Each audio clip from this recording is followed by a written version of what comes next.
I'm not doing a big chop, so don't even put that in the comments. I'm not doing a big chop.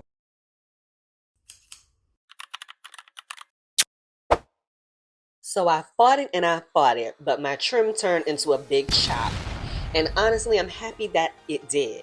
The scraggly ends just weren't getting leveled up. I'm so happy with the way it turned out. So stick around for the transformation, honey. It's giving Bob, it's giving health, it's giving leaving the neglect behind in 2025. And although I wasn't able to cut off all the damage, that's just a part of the journey, beauties. You're not going to get every split in, but it's a starting point.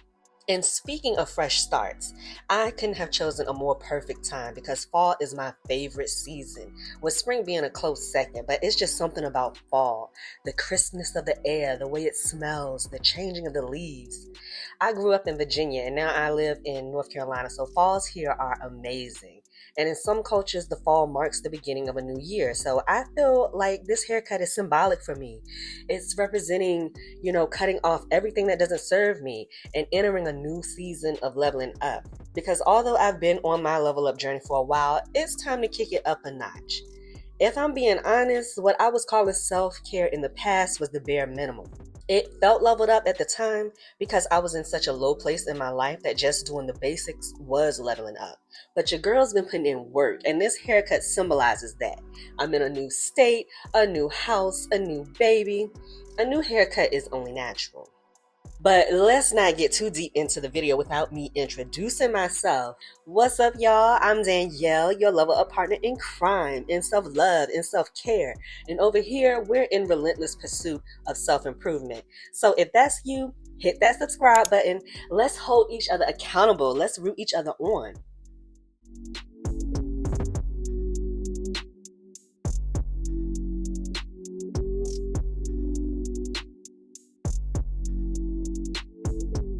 Yes, we leveling up the production value over here, honey. Yes, I got my microphone. Even though my hair is feeling good after the deep conditioner and the rice water, I am going to do an extra condition with this because I am going to straighten my hair.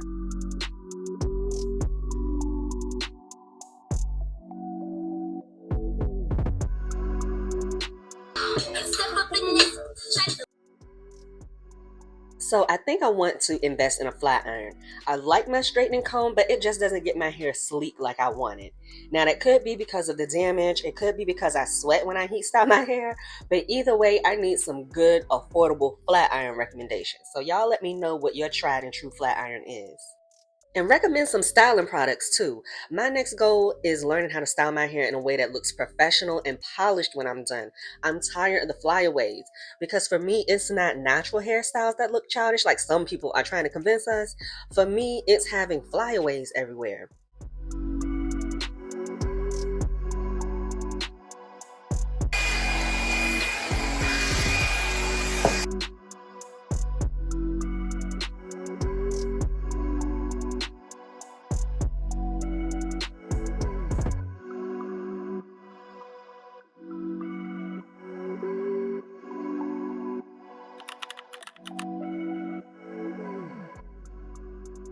Y'all, don't judge me when it comes to cutting my hair or the camera angles, y'all. I tried.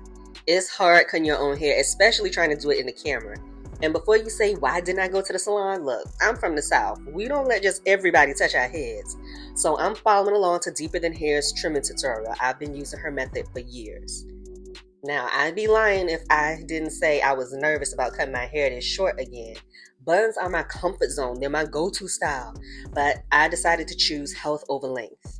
Here I'm showing you how I spin my comb around before cutting across. You want the hair that's in the middle of your head to be closer to your neck and the hair that's closer to the side of your head to be closer to your shoulder. That way it'll be even in the back. My straightening comb was set to 360, by the way. As you can see, I'm so happy with how my hair turned out. Now I'm feeling like my girl Mapina because, baby, my ends were chewed up. I'm so glad that I cut off the amount that I did. It was no reason to hang on to those ends.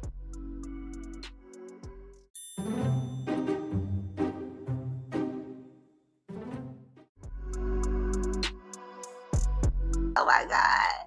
I'm so upset. I was too busy feeling myself in the mirror like, oh my God, all I gotta do is do some two-strand twists, flip it over, and I have this cute little curly bob. I don't even have to curl my hair. I do wish my hair hadn't like frizzed up, y'all. It's kind of stuffy in the house.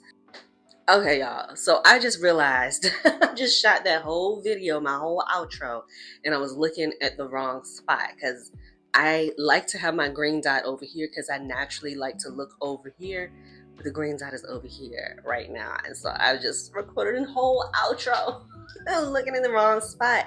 And I hate that. Like, it just doesn't look as polished, you know, when you're looking all over the place and you're not making eye contact with the camera. Anyway, here we are. Now I gotta remember what I said. How I achieved this look. First of all, my wrap didn't wrap last night. I'm thinking about getting a flat iron. The straightening comb isn't getting it as sleek as I want to because I want it sleek. So when I wrap it, it's gonna be sleek and be how a wrap is supposed to be. So the wrap wasn't wrapping last night. I had to figure out how to wrap my hair while it's this short because you can't wrap it the same way, and I couldn't remember how, but I finally figured out you gotta brush it all down. If you want a video on that, a tutorial on that, let me know in the comments. So I'm like, let me just part it down the middle. I did a 2-strand flat twist, one on each side, and then when I took my hair down to make this video, it was so nice, y'all. It was so silky. It wasn't doing all of this frizziness. I just had to part it and swoop it over, and it was just giving. I'm like, oh my god, that's all I have to do. Because I had been thinking to myself, like, what am I gonna do? How am I gonna rock this short hair? And then I took those twists down. I'm like, oh my god, I don't have to curl my hair. I don't need a wand. I don't need to do a roller set. That's all. Just straighten it, twist it, boom. And now it even frizzed up on me, but it's not bad, y'all. But my hair, even though the wrap didn't work last night, it did give a little swoop action. I'm like, wait a minute now, the bob is bobbing. And so I'm like, okay, let me try and flat iron it and do the little swoop so I can have a cute thumbnail and record my outro. I didn't do it, y'all, because once I took it out, I'm like, I don't need to. Then I started to put a whole bunch of edge control and like do it and, you know, be extra, but I decided against that. I have to be mindful of the product that I use. You know, I don't want to go overboard. Honestly, I think my hair broke off a little bit more in those 6 weeks, even with the recovery and even with me doing what I needed to do. I think me using the product and then I didn't shampoo like that week. I left it in for an extra week, but it was the fact that I had so much product. And I told y'all how the Pantene was like sticky. It was just way too much, and I think my hair broke off some more. And so the cut was necessary, but I have to be mindful of how much product I use because, listen, we're not trying to go any shorter, okay? But yeah, new cuts, new hair. I got a new cut, a new color, a new do. I am loving it. New cut, new era, a new me, and I'm going to get into it, y'all. Y'all let me know what you think in the comments. Would you rock it? You definitely have to subscribe if you want to see me experiment with this hairdo, with this bob honey, see how the finger waves come out, because I'm seriously contemplating it, y'all. I started rewatching Sabrina, The Chilling Adventures of Sabrina, one of the weird sisters, and she had her natural hair in finger waves. I'm like, you know what? I ought to try that with my natural hair, but how? But now that I got this cut, that's how. Thank you all so much for watching, and I will see you on the next one. Bye. New style, a new hairdo, a new cut, a new color.